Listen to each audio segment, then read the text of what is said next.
নমস্কার বন্ধুরা, মেঘার সাথে বাঙালিয়ানার আরও একটি পর্বে আপনাদের সবাইকে স্বাগত। আজ আপনাদের সাথে শেয়ার করছি দুর্দান্ত স্বাদের অথচ একদম ঝামেলামুক্ত একটি চিকেন চাপের রেসিপি, যেটা ভাত, রুটি, পরোটা, পোলাও, বিরিয়ানি বা ফ্রাইড রাইস যে কোনো কিছুর সাথেই খেতে কিন্তু অসাধারণ লাগে। আর ঝামেলামুক্ত বললাম এই কারণ এই রান্নাটার মাত্র দুটো স্টেপ। প্রথমটা হলো ম্যারিনেশন আর সেকেন্ড হলো ফ্রাইং। প্রথমে আমাদের চিকেনটাকে ম্যারিনেট করে নিতে হবে। তার জন্য আমি এখানে 750 গ্রাম চিকেন নিয়ে মাঝারি টুকরো করে কাটিয়ে রেখেছি চিকেনটাকে। আপনারা বড় চিকেন পিস দিয়েও এটা করতে পারেন। চিকেনের মধ্যে প্রথমে দিয়ে দেবো 2 টেবিল স্পুন আদা রসুন বাটা। তারপর এখানে দেবো আমি পেঁয়াজ, কাঁচা লঙ্কা বাটা। আমি 4টে মিডিয়াম সাইজের পেঁয়াজ, সঙ্গে পাকা লঙ্কা নিয়েছি এখানে স্বাদ মতো 5-6টা নিয়েছি। আপনারা নিজেদের স্বাদ অনুযায়ী দেবেন। পাকা লঙ্কা বা লাল লঙ্কা দিয়েছি, তাতে রান্নার রঙটাও একটু ভালো হবে। আপনারা চাইলে কাঁচা লঙ্কা দিয়েই এটা করতে পারেন।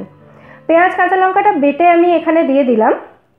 তারপর এর মধ্যে দিয়ে দেব আমি টক দই 100 গ্রাম মতো। সাথে দেব 1 টিস্পুন ভাজা মশলা গুঁড়ো।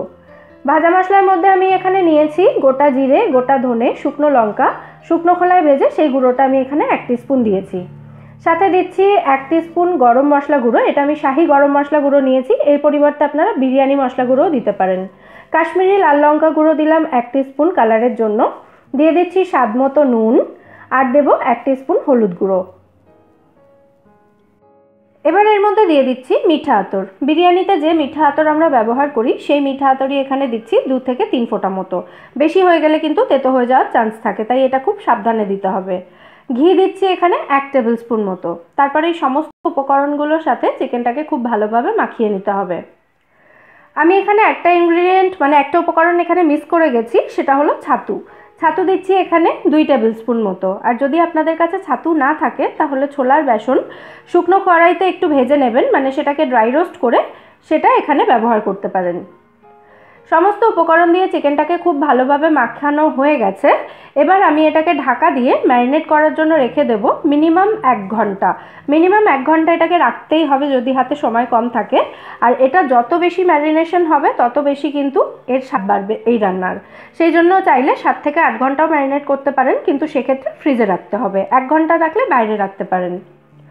এরপর চলে যাচ্ছি মেন রান্নায়। আমি এখানে 3 টেবিল স্পুন রিফাইন্ড অয়েল নিয়ে নিয়েছি একটা কড়াইতে। তেলটা গরম হচ্ছে, এই সময় এর মধ্যে দিয়ে দিলাম আমি গোটা গরম মশলা, 1 টুকরো জয়িত্রী এবং একটা তেজপাতা ফোড়নের জন্য।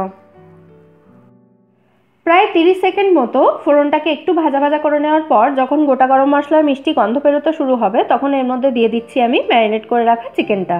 আর চিকেনটাকে ঠিক পাশে পাশে এভাবে সাজিয়ে দিতে হবে, একটার উপর আরেকটা দিয়ে দিলে কিন্তু হবে না।